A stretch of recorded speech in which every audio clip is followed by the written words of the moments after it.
Hi everyone, a publicly traded corporation recently declared that it's formally invested in XRP as a treasury reserve asset. The intriguing element is that there are rumors that they may be using it for internal payment flows and possibly other things. In any case, this is incredibly crazy for a coin that, let's face it, everyone has been telling us was done for years. I'll explain all of that for you later in the movie. It will plummet to zero and drop out of the top 10 coins by market capitalization. Crash versus Bitcoin, tank against the dollar, and so on. Those hateful Bitcoin maximalists would not quit telling everyone that story. But you know what really happened? Regulatory clarification was awarded to XRP. Obviously, it's not a security. That's the end of the crypto war. Finally, there is now fair competition in the US cryptocurrency market. Well, what do you know? XRP is thriving in this entire situation and is completely controlling it. What is the number of publicly traded corporations that have adopted XRP as a treasury reserve asset? I mean, we must be hitting a dozen, right? One day I really should count them all up. It is clearly near that, likely 10, 11, 12. I'm willing to wager that it's hovering about there. As a matter of fact, there are a lot of them, and some of them have even gone public to admit that they are using XRP for internal payment flows. And believe me, that's only the beginning. Take a look at this crypto basic headline. Granite Shares, another business, has released documentation for 2 new XRP ETFs. Listen, there is a huge need for new investment products that are connected to every aspect of the XRP ecosystem, and each time one of these babies is released, it completely exceeds expectations. We've seen this often. For instance, when Tucrium, a company, introduced their leveraged XRP ETF, guess what happened? Over the course of its 16-year history, it became their most successful financial product. Hold on, everyone. That's not occurring by mistake. Take a moment to consider this. As time goes forward, this will become completely normal. And take a look at where we are in 2025. In essence, businesses are only now starting to adopt this specific strategy. Remember that less than 1% of people have ever held XRP at any point in their lives. Additionally, XRP is now hovering around $3. Earlier this year, it soared over its highest point ever, $3.65. What do you believe is going to occur? When an increasing number of individuals, companies, and organizations are establishing their own positions and stacking their own XRP bags, the demand is likely to actually soar. I mean, it's obvious to everyone if we're right, and XRP continues to show practical use. That's the exact reason I keep emphasizing that XRP is unquestionably an early winner in the cryptocurrency space. But I must first make one thing very clear before continuing. I don't have any form of financial experience. You should never rely any purchasing or selling choices on what I say, because I am not your financial advisor. Alright. I'm currently browsing MSN. I'm struck by this headline, because Reliance Global, the Nasdaq-listed behemoth, has formally crammed the token into its digital asset reserves. XRP Treasury holdings recently surged beyond $11.5 billion. I mean, take a moment to process that. Here are some simple numbers to help you visualize. We'll clean it up and round up. We'll just call it $12 billion flat. Now, to keep things very simple, each XRP is trading at roughly $3. Right now, it's sitting slightly below that, but let's go with $3. Hold on, wait, join me in doing the fast math. This indicates that 4 billion XRP have already been used up. There are currently 4 billion XRP sitting in corporate vaults. Additionally, keep in mind that this is merely a small collection of corporations sitting on a maximum supply of $100 billion. I was hyping up this very thing at the start of the video. Go a little further with your imagination now. As time passes, other businesses join, and institutions begin to spring up.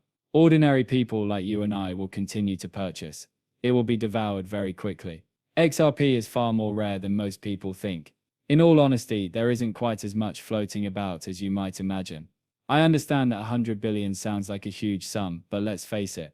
Each human would only receive roughly 11 or 12 XRP if we divided the entire amount of XRP equally among all people on Earth. People, almost nothing. I'm referring to a pitiful 11 or 12 XRP each. Really take out your calculator and check it out for yourself. There are 8 billion people on the planet, correct? Do the divide, then. That's exactly it. Now I am aware that it will never be disseminated as a worldwide gift. I know, but here's why that's important. It demonstrates the true limitations of XRP.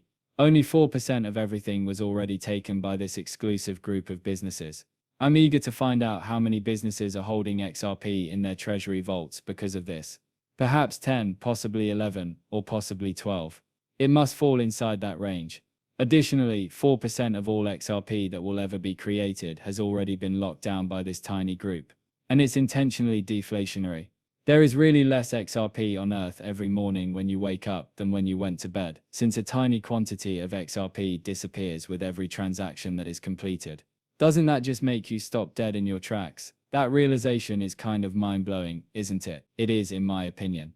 Okay, so on September 30th, Reliance Global Group made the official filing. Scooping up XRP comes after they had already loaded up on Bitcoin, Ethereum, and Cardano for their treasury, according to their press release.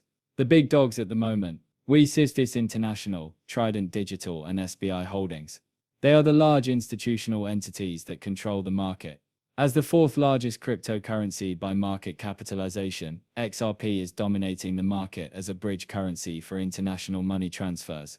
According to Ezra Bayman, Chairman and CEO of Reliance Global Group, Reliance sees the addition of XRP and other prominent digital assets as a continuation of its larger plan to combine cutting-edge technologies with its well-established advantages in financial services and insurance. That's the statement, right? I believe it's contributing to the rumors that XRP may be utilized for purposes other than park treasury holdings. Oh, and very quickly, I should point out that I was unable to find a specific official figure, so I'm not really sure where this statistic originated from. It may be educated guesswork, or maybe someone found an actual source that wasn't properly connected.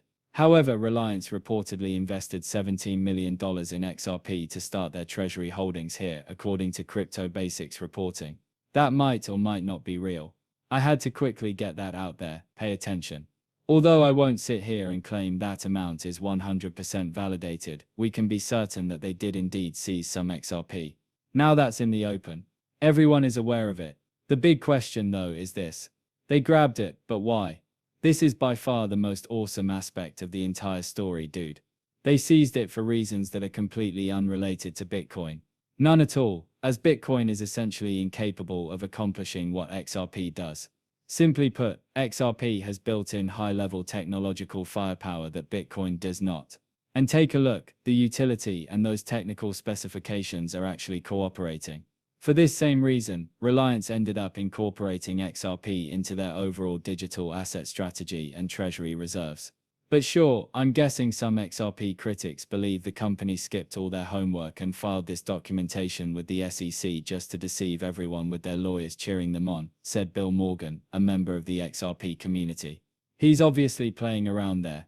However, take a look at the folks he's spotlighting right here. Currently ranked as the fourth largest cryptocurrency by market capitalization, XRP is widely used as a bridge asset for cross-border payments intended for use at the corporate level. They break down XRP's delivery into 5 main components. Let's start with speed. Typically, transactions are completed in 3 to 5 seconds. They are directly citing the technical prowess of XRP as evidence why it is worthwhile to own. Their real justification for holding it is that it does what Bitcoin isn't able to do physically. Complete halt. Affordability is the second point. It is quite practical for small payments and persons that are truly accurate because transaction fees are fractions of a penny. You would assume that XRP transactions were being given away for free because they are so incredibly cheap. Blocking denial of service attacks, or DDoS attacks, is the only reason there is even a tiny price and no one pays it. It simply disappears into thin air. That's the goal, and this is how it operates. Will we? You're essentially shooting yourself in the foot because the more you attempt to overburden the network with rubbish, the more expensive it becomes for you. After the second, the strangeness disappears and you stop hammering